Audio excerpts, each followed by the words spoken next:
నమస్తే welcome to our voice నేను journalist నవత ధర్మస్థల 3 నెలలుగా మెయిన్ స్ట్రీమ్ మీడియాలో బ్యానర్ ఐటమ్ గా ఉంది జూన్ 3న ప్రారంభమైన ధర్మస్థల ఇష్యూ జూలై ఆగస్టు నెల పూర్తిగా వస్తున్నా ఇంకా ఆ ఇష్యూ గురించి ఎక్కడో ఓ చోట న్యూస్ వస్తూనే ఉంది ధర్మస్థలలో జరిగిన ఘటనపై కొందరు పండుగ సైతం చేసుకున్నారు కొన్ని ఛానల్లో గంటల తరబడి ఆర్గ్యుమెంట్స్ జరిగాయి భారతీయ జనతా పార్టీని వ్యతిరేకించే కొన్ని వెబ్సైట్లు యూట్యూబ్ ఛానళ్లు ధర్మస్థల ఇష్యూని అడ్డు పెట్టుకొని ఉమెన్ డెడ్ బాడీస్ పేరుతో 3 నెలల టైం పాస్ చేశారు ధర్మస్థల ఇష్యూపై ఎవరు క్వశ్చన్ చేసినా వారిపై కామెంట్స్ చేశారు ధర్మస్థలలో అంతా టెరబుల్ ఇన్సిడెంట్స్ జరిగితే అలా ఎలా మాట్లాడుతున్నారంటూ క్వశ్చన్ చేసిన వారు ఉన్నారు ఇంకొందరు ఒక అడుగు ముందుకేసి హ్యూమనాయిడ్ మానిస్టర్స్ అంటూ క్రిటిసైజ్ చేసిన వాళ్ళు ఉన్నారు జూన్ 3న కర్ణాటకకు చెందిన ఓ వ్యక్తి ముఖానికి ఒక క్లాత్ అడ్డు పెట్టుకొని ధర్మస్థలలో ఉమెన్స్ డెడ్ బాడీని పాతి పెట్టినట్లు చెప్పాడు అతను గతంలో కాటి కాపరిగా పనిచేసినట్లు చెప్పుకొచ్చాడు అయితే ఇక్కడ ఎక్కడా తన ఫేస్ ని రివీల్ చేయలేదు కానీ సుడో నక్సలెట్లు అర్బన్ నక్సలెట్లు లిబరల్స్ రాడికలైజేషన్ అని చెప్పుకునే కొందరు ఈ ఇష్యూని భూతద్దంలో చూడటం స్టార్ట్ చేశారు ఇంతకీ అతను ఏం చెప్పాడు అన్నది కూడా పూర్తిగా తెలుసుకోకుండానే ధర్మస్థలలో హండ్రెడ్స్ ఆఫ్ ఉమెన్స్ అలాగే చిల్డ్రన్స్ డెడ్ బాడీస్ ని పాతి పెట్టారని ప్రతిరోజు తమ యూట్యూబ్ ఛానళ్లు వెబ్సైట్లలో రాసుకొచ్చారు వీరి టార్గెట్ ఓన్లీ ధర్మస్థల అతను చెప్పినట్లు అంతమంది డెడ్ బాడీస్ అక్కడ ఉన్నాయా ఒకవేళ ఉంటే వాటిని తీసి పోస్ట్ మార్టం చేయడం డిఎన్ఏ రిపోర్ట్ తీసుకోవడం కేసుని ఇన్వెస్టిగేషన్ చేయడం ఇలా ఎలాంటి క్వశ్చన్స్ ని రైజ్ చేయలేదు డైరెక్ట్ గా ధర్మస్థల టెంపుల్ ని అటాక్ చేయడం మొదలుపెట్టారు ఇందుకు మెయిన్ రీజన్ ఏపీ తెలంగాణ తమిళనాడుకి తిరుపతి శ్రీవారి టెంపుల్ ఎంతటి ప్రాముఖ్యత ఉందో కర్ణాటకకు చెందిన హిందువులకి ధర్మస్థల అలాంటిది అంతమంది హిందువులు ప్రతిరోజు అక్కడికి వెళ్తారు ఒకేసారి 50,000 మంది భోజనం చేస్తారు తెలుగులో మంజునాథ సినిమా ధర్మస్థలని బేస్ చేసుకొని తీసిన మూవీ ఆ టెంపుల్లో ఉండేది శివుడు అక్కడ పూజారులు శ్రీ వైష్ణవులు ధర్మకర్త జైన్ ఇలా 3 మతాలు కలిసినదే ధర్మస్థల ఇంతకంటే గొప్ప మత సామరస్యం ఇంకెక్కడ ఉంటుంది కానీ మన వద్ద ఉన్న కుహానా లిబరల్స్ కి కేవలం ముస్లింలతో ఫ్రెండ్షిప్ చేస్తేనే అది మత సామరస్యంగా కనిపిస్తుంది శైవులు వైష్ణవులు జైనులు బుద్ధులు కలిస్తే అది మత సామరస్యంలా కనిపించదు వారికి జూన్ 3న ధర్మస్థలిపై ఎలిగేషన్స్ చేసిన వ్యక్తి వారం రోజుల తర్వాత కోర్టుకు వెళ్లి విషయాన్ని చెప్పాడు దాంతో కర్ణాటకలోని కాంగ్రెస్ ప్రభుత్వం స్పెషల్ ఇన్వెస్టిగేషన్ టీమ్ ని ఏర్పాటు చేసింది అతని డెడ్ బాడీస్ ఉన్నాయని చెప్పిన 12 ప్లేసెస్ కి వెళ్లి ఇన్వెస్టిగేషన్ చేశారు ఎక్కడా కూడా ఎలాంటి స్కల్స్ కానీ బోన్స్ కానీ దొరకలేదు గ్రౌండ్ లో కూడా మొత్తం చూస్తే డెడ్ బాడీస్ దొరుకుతాయని శానిటైజేషన్ చేసే వ్యక్తి చెప్పాడు గ్రౌండ్ పెనిట్రేటింగ్ రేడర్ ని అయోధ్య రామ మందిరం ఇష్యూలో ప్రభుత్వం యూజ్ చేశారు అయోధ్యలో యూజ్ చేసిన గ్రౌండ్ పెనిట్రింగ్ రేడర్ గురించి మాట్లాడు అంటే దీని వెనుక ఎవరో ఉన్నారనేది అర్థమవుతుంది సో ఇష్యూ తమకి అనుకూలంగా లేకపోవడంతో మెల్లగా ఈ కుహానాలు తమ వాయిస్ ని మార్చుకున్నారు ధర్మస్థల టెంపుల్ గురించి కానీ ధర్మకర్త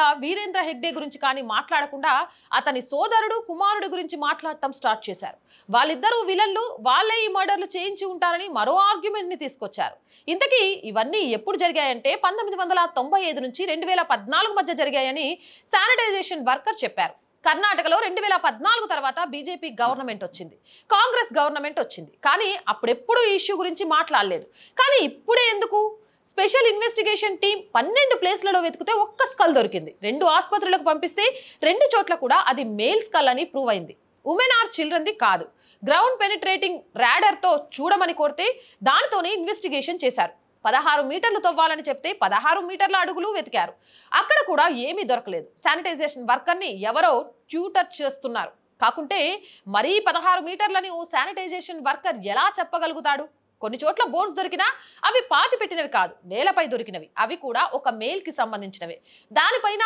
ఈ లిబరల్స్ ఎవరికి కేసులు లేవు అబ్జెక్షన్స్ అంతకన్నా లేవు ఈ 12 ప్లేస్లలో ఓ చెట్టు వద్ద ఒక ఉమెన్ చీర మెన్ పైజామా దొరికాయని చెప్తున్నారు ఇది కొన్ని రోజుల ముందు జరిగి ఉంటుంది ఎందుకంటే 12 సంవత్సరాల ముందు జరిగితే ఇంకా చెట్టుకు అలానే బట్టలు ఉండవు కదా 3-4 నెలలకే చినిగిపోయి నేలపై పడి అందులో కలిసిపోతాయి కాబట్టి అది కొన్ని రోజుల క్రితం నాటివి అయి ఉండొచ్చు ఇక శానిటైజేషన్ వర్కర్ చెప్పిన 12 ప్లేసెస్ కాకుండా ఓ ఉమెన్ యాక్టివిస్ట్ మరో 5 ప్లేసెస్ చెప్పింది అక్కడ కూడా పోలీసులు ఇన్వెస్టిగేషన్ చేశారు కానీ ఎక్కడా కూడా ఎలాంటి క్లూలు దొరకలేదు 30 సంవత్సరాల క్రితం మెన్ స్కల్ దొరికినప్పుడు 15 సంవత్సరాల క్రితం ఉమెన్ స్కల్ ఎందుకు దొరకదు ఇదంతా శానిటైజేషన్ వర్కర్ తో ఎవరో చెప్పిస్తున్నట్లుగా లేదా మరో డ్రామా స్టార్ట్ చేశారు శానిటైజేషన్ వర్కర్ ఈ 15 సంవత్సరాల్లో భూమి కదిలిపోయింది అందుకే బోనస్ దొరకటం లేదని వెంటనే లిఫ్ట్ లెబరర్స్ తమ మాట మార్చేశారు వాళ్ళ టార్గెట్ మారిపోయింది ధర్మస్థల ధర్మకర్త సోదరుడు కుమారుడిపై అలిగేషన్స్ ఆపేశారు.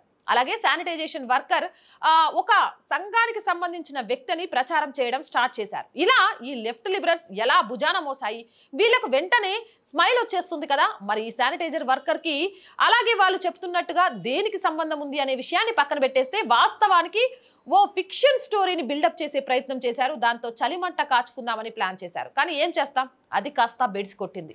1-2 నెలల పాటు పేపర్లు టీవీ డిబేట్లలో మాట్లాడుకున్నారు. ఇంతకంటే ఎక్కువ సాగదీయాలేమనుకొని వీటిని దేనికో ఒక దాని మీదకి ఆపాదించేసి ఎలిగేషన్స్ చేయాలని చూస్తున్నారు. కానీ ధర్మస్థల పుణ్యక్షేత్రం అని చెప్తున్నాను కదా, ధర్మాన్ని మనం కాపాడే ప్రయత్నం చేస్తే చాలు, ధర్మం మనల్ని కాపాడటంతో పాటు తన ఉనికిని చూపిస్తుంది అని మరొకసారి ప్రూవ్ అయింది. ఏదైనా ఈ లెఫ్ట్ లిబరల్స్ అసలు ఇప్పుడు ఆ శానిటైజర్ వర్కర్ని రూమ్లో పెట్టి తోమి అడగాలి, ఎవరు ఇవన్నీ చేయించింది.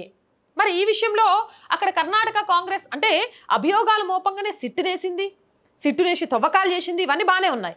ఇప్పుడు అవన్నీ అబద్ధం అని తేలినప్పుడు వీడితో ఎవడు చెప్పించాడు ఆ మాటలు, వీడి వెనక ఉన్నది ఎవడు, ఆడికి ఏం అవసరం వచ్చింది, హిందూ ధర్మం మీద, హిందూ ధర్మానికి ప్రతీకైన ఆలయం మీద దాడి చేయడానికి ఎందుకు ప్రయత్నం చేశాడు అనేది కూడా అలాగే వెంటనే అదేదో పద్ధతి అంటారుగా పోలీసులు 3rd డిగ్రీ పద్ధతిలోనే ఉపయోగించి బయటికి తీసుకురావాలి.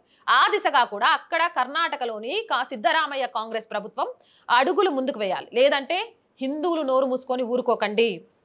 అంటే అలిగేషన్స్ వచ్చిన ప్రతిసారి అవి అబద్ధం అని ప్రూవ్ చేసుకోవడం మనంతా ఎందుకు ప్రూవ్ చేసుకోవాలి?